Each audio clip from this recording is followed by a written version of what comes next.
तोहर बिना अधूरा छी, जिंदगी में अन्हार भरल छी। तोहर याद में रोज रोई छी, दिल हमर टूटल पड़ल छी। तोहर बिना अधूरा छी, सांस से हो भारी लगे छे। तोहर नाम जपैत जपैतो राति भर नींद नहीं आबै छे। तोहर बिना अधूरा छी, जिंदगी में अन्हार भरल छी। तोहर याद में रोज रोई छी, दिल हमर टूटल पड़ल छी। जखन पहिल बेर तोरा देखलियै, मोन में प्रेमक फूल खिलल।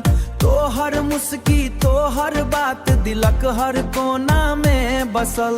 सपना में संग जीबाक सोचलियै, 7 जन्मक वचन देलियै। मुदा समय एहन खेल खेलल कक, सब किछु एक पल में तोड़ देलियै। तोहर बिना अधूरा छी, जिंदगी में अन्हार भरल छी।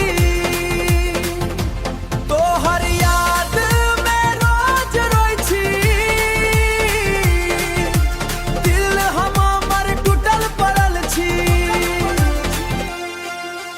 बारिशक बूंद जखन खिड़की पर पड़े, तोहर चेहरा याद अबै छे। चांदनी राति में एकटा तारा तोहर नाम फुसफुसाबै छे।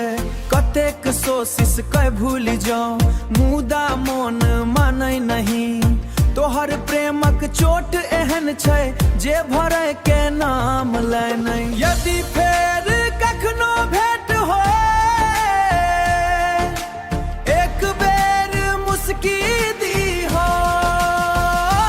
हमरा प्रेमक ई कहानी, दिल में सदा जीवित रहो। तोहर बिना अधूरा छी, तोहर बिना अधूरा छी, तोहर बिना अधूरा छी।